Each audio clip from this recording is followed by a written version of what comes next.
zakat pendapatan. Sejauh mana kalian peka dan cakna berkenaan dengan zakat pendapatan ni? Berapa peratus sebenarnya yang kita perlu bayar? Ataupun sebenarnya kalau kita punya gaji kasar ataupun gaji bersih sebenarnya yang boleh kita kira untuk kita tolak kita punya zakat pendapatan. Kita nak berbicara lebih lanjut berkenaan dengan topik ini bersama dengan Dr. Nurul Iliana Muhammad Adnan, merupakan pensyarah Fakulti Pengajian Islam UKM. Kita berjumpa atau bertemu secara maya. Assalamualaikum, Doktor. Waalaikumsalam warahmatullahi wabarakatuh. Terima kasih, Doktor, bersama dengan kami. Ya. Walaupun kita secara maya, tapi saya pasti banyak sekali yang kita ingin kongsikan berkaitan dengan zakat pendapatan ni. Baik, Doktor, mungkin permulaannya, Doktor boleh kongsikan apa sebenarnya zakat pendapatan ni?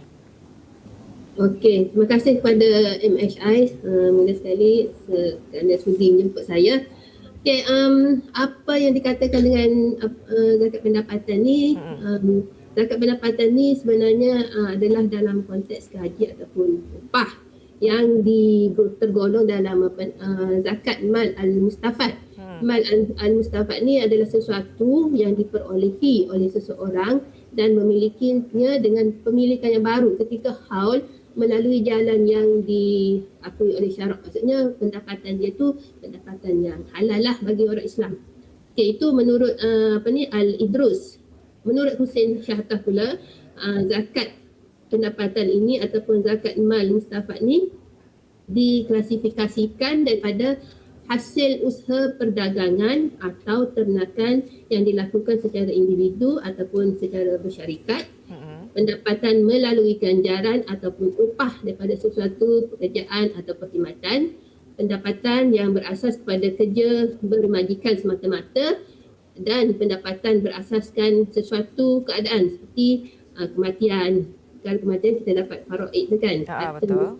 Okey, perkahwinan, harta hasil daripada perkahwinan, ada harta sepencarian apa semua tu. Okey, tamat tempoh perkhidmatan kita dapat hadiah daripada perkhidmatan kita. Dan pendapatan ni contoh yang saya bagi tadi lah, pusaka, subsidi apa semua ni, pendapatan pindahan dan juga daripada lain-lain lah. Yang tu sebagai definisi, kita kata definisi lah bagi zakat pendapatan. Dia ada berapa jenis ke bawah zakat pendapatan, Doktor? Zakat pendapatan ni kalau dalam sekarang ni konteks gaji ataupun upah yang kita dapat hasil daripada usaha yang kita lakukan. Tak kira lah melalui kan? Sama ada pendapatan, sumber pendapatan bulanan ataupun macam kadang-kadang orang yang bekerja freelancer tu pun kena bayar juga. Ya. Okey, hukumnya apa? Sebab kata-kata saya walaupun saya duduk Kuala Lumpur, gaji RM5,000 tapi bila dah bayar tak cukup. Jadi bagaimana, siapa sebenarnya yang perlu membayar zakat pendapatan ni? Okey, orang yang yang patut bayar zakat pendapatan ni adalah orang yang layak. Maksudnya pendapatan dia tu telah cukup nisab. Kita tengok nisab tahunan kita pada tahun ni lebih kurang dalam 3,000 kalau di wilayah, kalau di saya di Selangor 21,000. Jadi kalau pendapatan dia tu secara kasar kita tengok dari setiap tahunan dari bulan untuk setahun tu cukup ataupun melebihi nisab yang telah ditetapkan, dia wajib bayar zakat untuk pendapatan dia. Nisab pendapatan maknanya setahun tu berapa semua kita dapat kan gaji tu. Yeah. Okey, bagaimana sebenarnya, Doktor? Ada yang masih lagi keliru, katakan zakat pendapatan ni daripada gaji kasar ke ataupun gaji bersih, maknanya jumlah yang tinggal lepas kita dah tolak komitmen kita untuk isteri dan sebagainya kan, ke bagaimana? Ya, sebenarnya zakat pendapatan ni dia ada dua kaedah. Kita boleh kira secara gaji, nak tolak gaji kasar ataupun kita nak tolak secara setelah, sebab dia ada dua kaedah. Kaedah pertama 2.5% daripada gaji kasar tahunan kita. Kemudian kaedah yang kedua adalah 2.5% daripada baki pendapatan kita setelah ditolak perbelanjaan yang dibenarkan. Kalau doktor kata perbelanjaan yang dibenarkan, apa perbelanjaan yang dibenarkan tu, Doktor? Okey, perbelanjaan yang dibenarkan tu contohnya perbelanjaan untuk diri kita sendiri, Mm-mm. untuk isteri, untuk anak, untuk ibu bapa, kalau kita ada caruman KWSP, ataupun kalau orang yang belajar sambil bekerja tu untuk pendidikan dia sendiri, dan kalau dia ada caruman di dalam agensi yang berzakat, maksudnya agensi dia tu dah keluarkan zakat untuk dia. Yang itu adalah antara tolakan yang dibenarkan lah. Okey. Maknanya sekarang kita ada dua cara kan, daripada 2.5% daripada gaji kasar ataupun 2.5% daripada yang kita dah tolak daripada gaji kasar tu, tolak komitmen yang dibenarkan tu. Itu yang jumlah dia. Maknanya ada pilihan lah doktor ya? Ya, ada pilihan. Okey. Mungkin doktor boleh terangkan juga sebenarnya dengan zakat pendapatan ni, kenapa kita perlu bayar zakat pendapatan ni doktor? Ada yang kata macam alamak tak mampu lagi lah. Ada yang berkata-kata tak mampu lagi lah dok, nak bayar zakat pendapatan sebab macam cukup-cukup makan, apatah lagi sekarang kos hari hidup tinggi. Tapi sebenarnya mungkin doktor boleh ceritakan juga kenapa sebenarnya kalau boleh, kalau kita mampu, kita bayar zakat pendapatan ni. Okey, sebenarnya zakat ni kan kita tahu zakat ni adalah perkara yang wajib. Dalam Al-Quran pun Allah dah bagi tahu orang yang cukup nisab cukup haul, orang yang layak kena wajib dikenakan wajib bayar zakat daripada hasil tak kira lah daripada hasil harta dia tu. Okey, antara hikmahnya yang pertama, sebabnya ini antara yang boleh dikongsikan untuk sebabnya kalau zakat pendapatan ni kan kita tengok pendapatan kita dapat sebulan ataupun tahunan ni merupakan harta yang berkembang. Dari tahun ke tahun kan kita dapat banyak-banyak, kalau kumpul-kumpul dapat banyak. Jadi merupakan satu perolehan yang lumayan lah. Dia ni membantu kepada aktiviti ekonomi masyarakat kita sekarang ni. Jadi kalaulah kita bayar zakat pendapatan ni, kita boleh bantu orang lain yang ekonomi dia kurang daripada kita lah.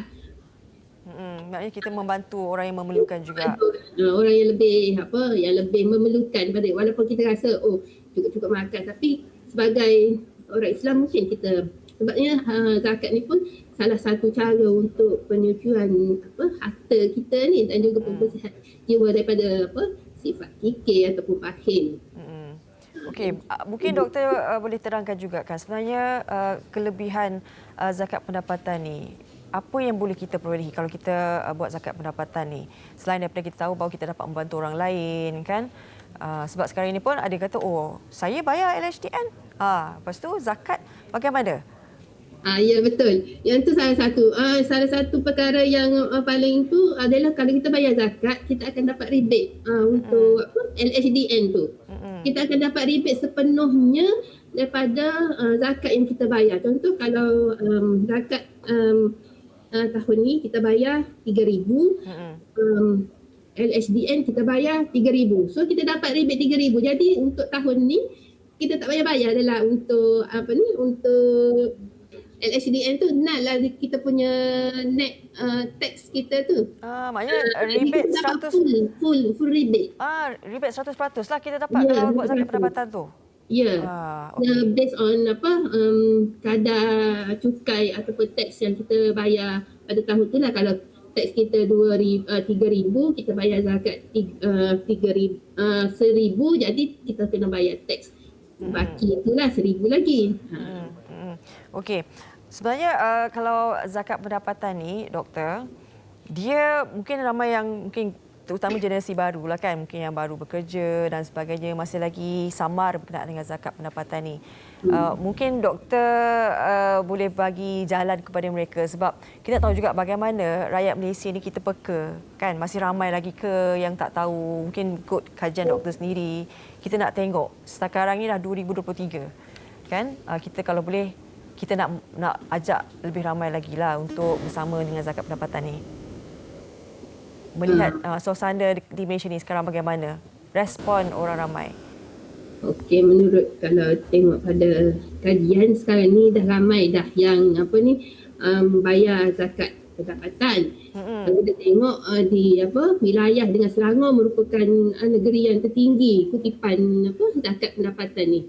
So mungkin mereka sekarang ni kita ada skim potongan gaji kan. Pusat-pusat zakat buat ada dia punya skim potongan gaji tu, jadi orang-orang yang ni pekerja-pekerja ataupun staf-staf di agensi tu boleh buat potongan gaji lah untuk dia punya zakat pendapatan tu. Dan saya rasa sekarang ni pun banyak kemudahan yang lain kan dalam talian. Lain sebab online banking apa semua tu kan, platform-platform yang disediakan oleh institusi zakat tu dah meluas. Jadi kita boleh, kalau kita tak boleh pergi ke pusat zakat sendiri, kita boleh secara online bayar ataupun pergi ATM ke apa ke semua. Banyak dah dia punya platform untuk bayar zakat pendapatan. Tak apa pun, kita sendirilah kena tahu dan cari ilmu berkenaan dengan zakat pendapatan. Sebenarnya bukan zakat pendapatan je doktor kan, kita banyak lagi zakat perniagaan, zakat pelaburan, zakat emas dan sebagainya. Jadi mungkin kita sendiri sebagai rakyat Malaysia kena ambil tahu berkenaan dengan zakat, apa yang sebenarnya kita perlu lakukan. Baik, terima kasih banyak-banyak Dr. Nurul Iliana Muhammad Adnan, merupakan pensyarah Fakulti Pengajian Islam UKM, di atas perkongsian ini. Ingat 2.5% ya untuk zakat pendapatan, dan lihat juga bagaimana sebenarnya kriteria kalian ni. Dan kita juga tahu ada dua cara, sama ada 2.5% gaji kasar ataupun daripada gaji yang bersih melalui tolak yang telah ditetapkan tu. Okey.